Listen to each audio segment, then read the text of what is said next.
Good morning दोस्तों। आप सब कैसे हैं? आशा करता हूं कि आप सब अच्छे होंगे। आज दिनांक है 17 सितंबर और दिन है बुधवार। आइए बात करते हैं आज के मुख्य समाचारों की और एक नजर डालते हैं देश भर की तमाम बड़ी खबरों पर। तो चलो दिन की पहली खबर की शुरुआत करते हैं। आईफोन 17 की बिक्री भारत में 19 सितंबर से शुरू होगी। कीमतें और ईएमआई योजनाएं घोषित। बेस मॉडल 82,900 रुपए से।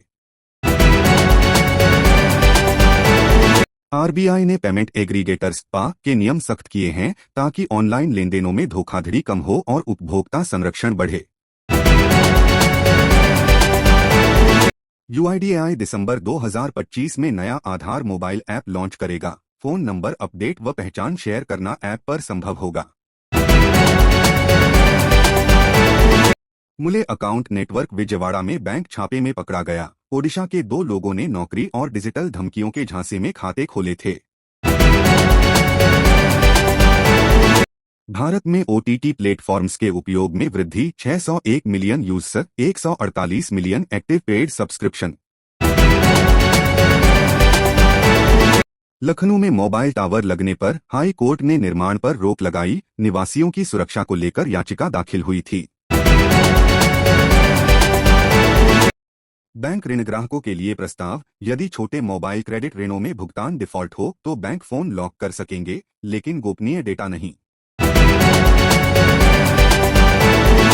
आईफोन की बिक्री के मद्देनजर रेडिंगटन एलटीडी के शेयरों में लगभग 16% की छलांग। निवेशकों में उत्साह जागा है। बंगलौर का एक व्यक्ति डेटिंग ऐप और व्हाट्सएप कॉलों के जरिए ब्लैकमेल का शिकार हुआ। रिकॉर्ड की गई वीडियो सोशल मीडिया पर लीक करने की धमकी मिली। फ्लिपकार्ट की टीकी बिग बिलियन डेज सेल में आईफोन 16 पर भारी छूट का वादा। सेल 23 सितंबर से शुरू होगी। सीबीडीटी ने सूचना दी कि आईटीआर फाइल करने की समय सीमा 31 जुलाई से बढ़ाकर 15 सितंबर 2025 की गई थी। आयकर विभाग ने अंतिम समय पर रिपोर्ट हुई तकनीकी गड़बड़ियों के बाद आईटीआर दाखिल करने की तारीख एक दिन और बढ़ाकर 16 सितंबर कर दी। पोर्टल पर लोग एआईएस और टिस रिपोर्ट डाउनलोड न कर पाने की समस्या से जूझ रहे हैं। इससे आईटीआर दाखिल करने में बाधा। आईटीआर में गलत टैक्स रेजीम चुनना, विवरणों की कमी और वेरिफिकेशन नहीं होने जैसे मामलों में पेनल्टी लग सकती है अगर समय रहते सुधार न हो। अब तक लगभग 7.3 करोड़ आईटीआर्स दाखिल हो चुके हैं, जो पिछले साल की समान अवधि की तुलना में ज्यादा हैं। भारतीय शेयर बाजार में ऑटो और ऊर्जा सेक्टरों की बढ़त से निफ्टी 50 में 0.39% और सेंसेक्स में 0.4% की हल्की बढ़त हुई। टीएटीए मोटर्स के शेयर गिरावट में। जैगुआर लैंड रोवर ने उत्पादन बंदी को 24 सितंबर तक बढ़ाया। इससे निवेशकों में चिंताएं बढ़ी। टीसीएस के शेयर में गिरावट देखी गई। कंपनी ने अपने प्रतिद्वंद्वियों की तुलना में कम प्रदर्शन किया। शेयर बाजार ने दिन का समापन सकारात्मक तरीके से किया। निफ्टी 25,200 के ऊपर और सेंसेक्स में 600 अंकों की बढ़त। विश्लेषकों ने सुझाव दिया कि निफ्टी 50 के लिए निकटअवधि में सपोर्ट लेवल लगभग 24,900 है और इसे 25,150 के स्तर को पार करने की संभावना है। केरल के सीएम पिनराई विजयन ने कहा कि पुलिस द्वारा कथित अत्याचारों के आरोप झूठा प्रचार हैं। विपक्ष इन्हें चुनावों से पहले सरकार की साख बिगाड़ने की चाल बता रहा है।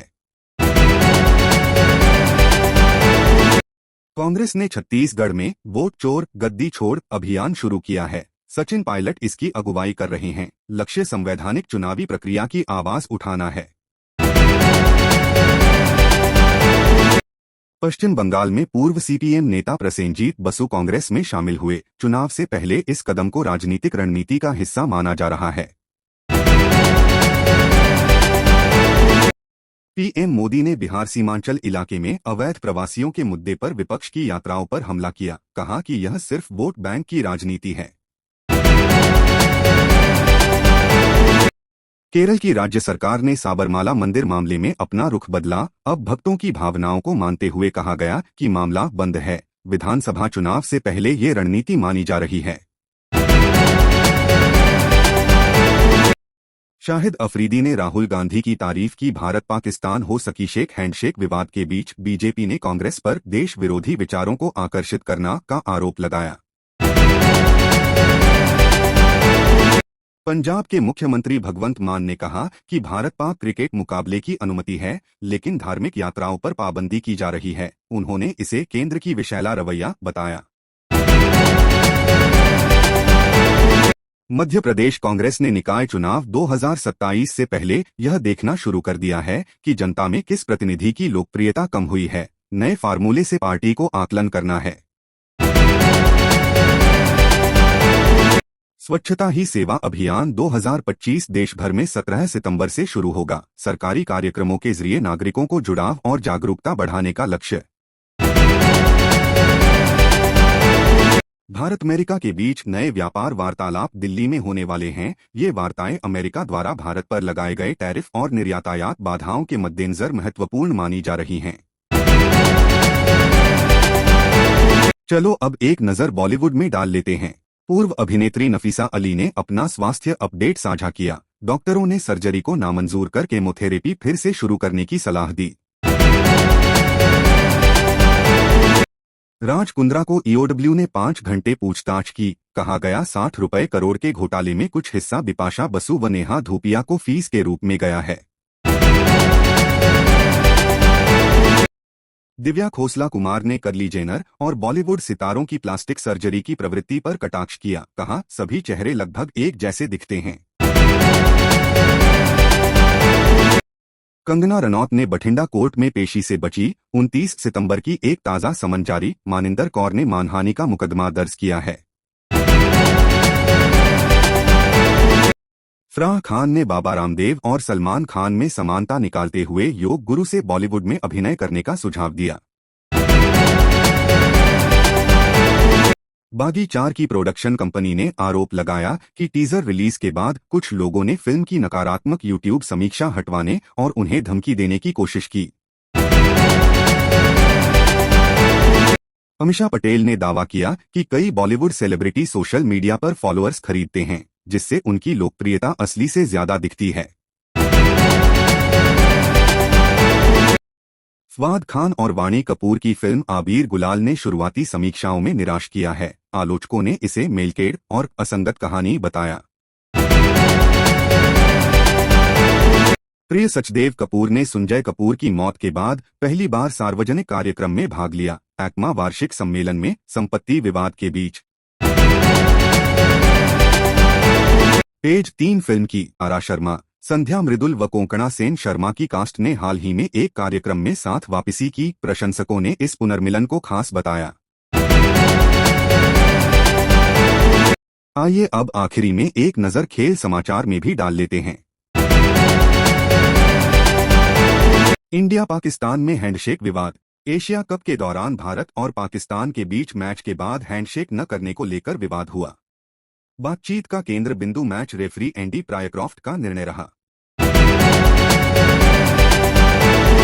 मोहम्मद सिराज को मिला आईसीसी का महीने का खिलाड़ी पुरस्कार।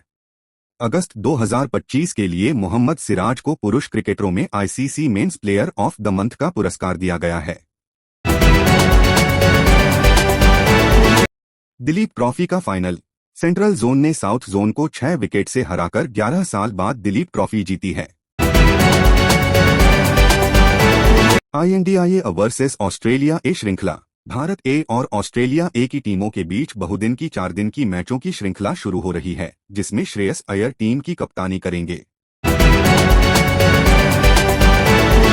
UAE ने ओमान को 42 रन से हराया। मैच में मोहम्मद वसीम और जुनैद सिद्दीक के प्रदर्शन ने उन्हें सुपर 4 की उम्मीदों में बनाए रखा।